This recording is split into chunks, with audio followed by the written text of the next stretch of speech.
Yeah, Matt was just saying to me that comedians, he was interviewing Judah Freelander the other day, and I love Judah.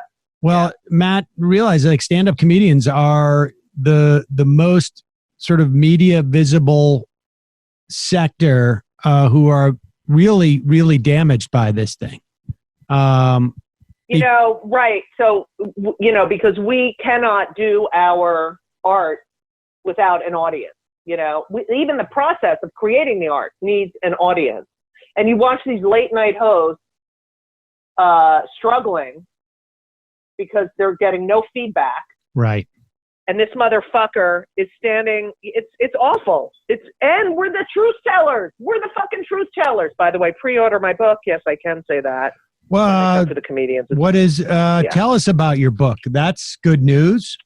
So I wrote a book all last year. HarperCollins had come to me. They wanted it's really about the First Amendment, freedom of speech from the perspective of a comic. And it's called Yes, I Can Say That. It can be pre-ordered on my website, judygold.com. It's called Yes, I Can Say That. When they come for the comedians, we're all in trouble. And I've gotten 2 amazing reviews, Publishers Weekly and Book List. And I just think it's so important that this guy, his speech is protected. He's lying and lying and lying. And yet a fucking comic who tells a joke is canceled and vilified when the only goal of a comic when they get on stage is to make the audience laugh. That's what we do. And we don't know where the edge is unless we've gone over the edge and pull back. And how do we do that? We do it in front of an audience, okay? This motherfucker and all these other politicians like Mitch McConnell and these hypocritical bullshit artists can say whatever the fuck they want because they're in power. And yet comics who are, the goal is to make you laugh, are getting vilified. And we are the last. Satirists are the last truth tellers we have. And he can't take a joke because he's a dumb shit. But people aren't there's no government action, right, that is attacking comedians. It's just audiences are pushing back in certain instances. No, it's also the left, like the left, this constant, I can't say this word and you can't say that. No one listens to the intent of the comic, the context. Things are taken out of context. There's no nuance in a tweet or, and social media has given all these assholes a platform to say, oh, I heard this joke and he said a joke about this or she said a joke about that and it wasn't funny. Okay, that's your fucking opinion. That's your fucking opinion. It's called a sense of humor. It's a sense. It's not like, it's either like a sense of taste or a sense of smell. You either like salty food or you don't like salty food. Okay? So stop. It's a subjective thing. Stop comparing, like saying like this joke isn't funny and this person should be vilified for the rest of their fucking life when this guy is killing people. He's fucking killing people. His words and actions are literally killing people. Tell me the last time someone died from a bad joke, you motherfuckers. Fuck you. And he said himself, I'll tell you the last time someone died from a bad joke. According to Donald Trump, it was when he was joking around about wiping yourself down with Clorox. No, that was sarcasm. Oh, sorry. But wait a second. But he's going, yeah, we're going to look into that. We're going to look at, and they're all standing there like, oh my God, I can't believe I have to work for this dumb piece of fucking shit. And listen, it's like, okay, crazy guys talking, and then we'll get up there and tell you. It's like, stop it. Or they should have a bell. Every time he fucking lies, there should be like a fucking, like those bug zappers where, it should be like, maybe he should get a fucking shock. He should get a shock every time he fucking says a bullshit lie. Oh my God, how great would that be? That'd be actually pretty fun to watch his reaction. But there's 2 things that occur to me, and I know you've already written the book, so you can't change it. Oh now. Yes, I wrote a book. Yes. Congratulations. Thank you. But do you think part of the narrow berth, and I think I got to be honest, like in some instances, I think it is valid that people push back on on stuff that they find offensive. Like there's no reason why people can't express their opinion as well. I don't know why. Right. And you know what they can do? You know what they can also do? They can turn the channel or not listen to the comic, but they don't have to say this person should never work again. You know what I mean? Well, like I listen to hate speech. We all listen to hate speech all fucking day long from this administration. But wait a second. Wait. I agree with that second part, but I'm saying staying on the first part, right? Before we shift to who's worse in our culture. I think it's like I have First Amendment rights too, even if I'm not a comedian. And right, absolutely. I can come out and say like, you know, I mean, like, for instance, there's a couple of different dynamics. There are people out there who could be like, I listened to the Majority Report today, and Judy Gold was saying some incredibly offensive things about electrocuting the president. Right. And I as, you know, the host of the show. Okay, no one listening to the Majority Report is going to find it offensive that he should get an electric shock every time he fucking lies. I agree, but we're going to clip this. We're going to clip this, and it's not inconceivable. It certainly has happened in the past.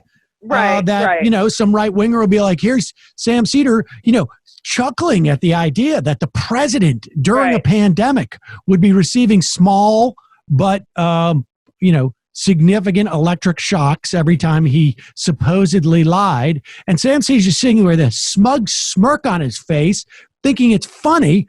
This guy should be canceled. And you know what? My feeling is I'm willing to debate this in public. Right. Like my show relies on support from an audience, and bring it.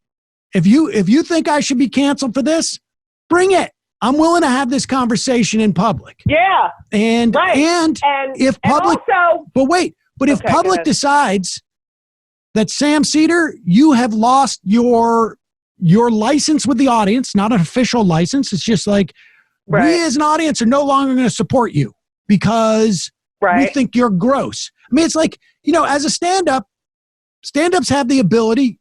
One of the beautiful things about being a stand-up is that you don't need much support. It's like you and the audience. You don't need to be sponsored by a big corporate outfit. Right. And so if there's an audience out there, you're going to find them. You're going to be able to go out there, and small clubs will book you, or you can go book a room and fill it up. And like nobody's taken away your ability to do that. And the same thing with me. Like all I need is, you know, my camera and this microphone and, you know, a couple $100, and I'm out there, I'm live. And but you know what, Sam, you need a little more than that. You need a brain, you need a sense of humor. No, but I'm just saying, I know, I understand. But I'm saying, there's nothing that they can take away from me. Even if they decide like Sam Seder. They can't take that away from me. But that's my point is that's so like, I have no problem with people criticizing what I say on this show. What I put out there, and it is true that as a comedian, you are walking more of a tightrope, right? Like, cause I know, like, look, I'm not here. I'm not creating art. I'm out here. I have an agenda, and I want to serve that agenda. And comedians have an agenda that's more nebulous, which is make people laugh. And that's more dangerous because you don't know where those lines are. I get that. But, you know, at the same time, like it's up to the audience as to how much latitude they're going to give in different eras. You know, this is not Lenny Bruce getting the cops showing up at his performances and threatening to arrest him for saying stuff about Catholics. Right. Or segregation, or, I mean, they got him on the curse words, but they were really arresting him for the, you know, content, you know, and what he was really talking about, the subject matter. I agree. That they didn't want. And so. But is that happening? And I agree, everyone's entitled to their opinion, but why are comedians held to a higher standard? Why is it that this person should never work again, and yet elected officials, you know, can say like, oh, that was just a joke, and literally kill people? I think it's because it's easier to judge comedians, and you have more like power over comedians than you do over politicians. Right. I think that's happening. Right. They have more power. They have more power. Yep. But you can't shut people up. Like, look, I have my opinions. You have your opinions. And I believe in all freedom of speech. Fox News should be able to continue their bullshit law. Like if they have every right to do it. But let's call a spade a spade. Like when it's a lie, it's a lie. Do you think that there were these two doctors who were coming out saying like this whole coronavirus thing? We work at a healthcare facility, a private healthcare facility in California. We've done our own research, and this whole coronavirus thing, it's not nearly as fatal as people are making it out to be. It's not really bad. Do you think that YouTube should have the right to pull down that video? I think if it's their platform, they should. Yeah, it's their platform. It's just like a network. Airs whatever they want. They cut shit out of shows all the time. The abortion episode of Maude would never be broadcast right now because of the climate in this country. So if you are working for a corporation, could this person stand out in the middle of the street and yell, it's really not that bad, but yeah, fine. But, if you're on YouTube, that's owned by a corporation. So do you think it would be legitimate? And they have a responsibility. Do you think it would be legitimate, put aside the YouTube thing, for people to go out in front of that healthcare facility? I think it's like one of those, I don't know, quick MDs or whatever that is. Do you think it would be okay for City MD, whatever it is? Do you think it would be okay for people to stand outside of it, with like signs saying, these guys are quacks, they should lose their license? They can do whatever they want. We live in America. Fred Phelps is going to funerals saying, God hates fags. He has signs that says God hates fags at these funerals of our servicemen, and gay people, and it's just if the haters don't show their hate, we don't have a point to make that we're hated. You have to see. I believe in all freedom of speech. They have a right to do it. Well, Judy, but they also, I do too. That's why I like you to come on and talk about the theoretical, hypothetical situation where we would have a device that would, in some way, give immediate feedback to politicians when they said a lie in the form of an electrical stimulus. Right. But it's also, people need to do their due diligence and read and this hatred of what they call us the elite because we read. I mean, seriously, you're entitled to your opinion and you're entitled to argue your opinion, but back it up with facts. Facts are important. The truth is important. Only the truth is funny and only the truth is real. I mean, come on. The guy fucking was saying, oh, we're going to look into, he said it. He literally suggested that you should drink a little bit of Clorox. It's right there. And then he sits there and denies it and gaslights everyone. It's ridiculous.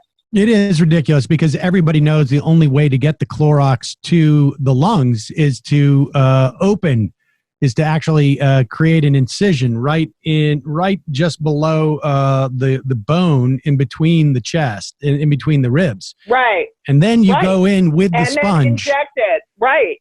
And you can also use like a needle that you would use to pump up a ball. You can pour it in through that. Basketball or football. Judy, a little needle with the hole at the bottom. Yeah, you can insert that and shove it up your ass with your fucking guns. Judy, when does your book? It comes out July 28th. Is this the cover? You're in it, Sam. You're in it, Sam. What? You are in it. Wait, what? Yeah. Yeah, you remember we talked about, I had asked you about, some issues you had with being canceled. You're in there. Oh, well, in that case, hold on for a second. Wait a second. Sam where's the Seder. graphic? Where's the graphic? I like the cover. I was just about to say, Judy Gold. Yes, I can say that. When they come for the comedians, we are all in trouble. Judy, we will put a link to that. Is it available now? Can people pre-order right now? Yes, pre-order on judygold.com. That's JUDYGOLD.com. We will put a link to that, of course. Judy, I'm glad to hear that you are doing okay. Sam, I miss you, and I have to say that, when I was going on the road, people, no matter where I was, they would mention your show. So you're loved. Oh, well, thank you. And I love being on this show, and I love what you do. And please, I'm asking you to please get him. He cannot fucking win. I will try. Okay, thank you. All right. Talk to you soon. Stay safe, Judy. All right. Take care. Everyone be safe. Thank you to all the workers and the doctors and everyone, essential workers. Thank you. Thank you. Thank you. Okay. Everyone else go fuck themselves. Okay. There you go. Judy Gold, ladies and gentlemen.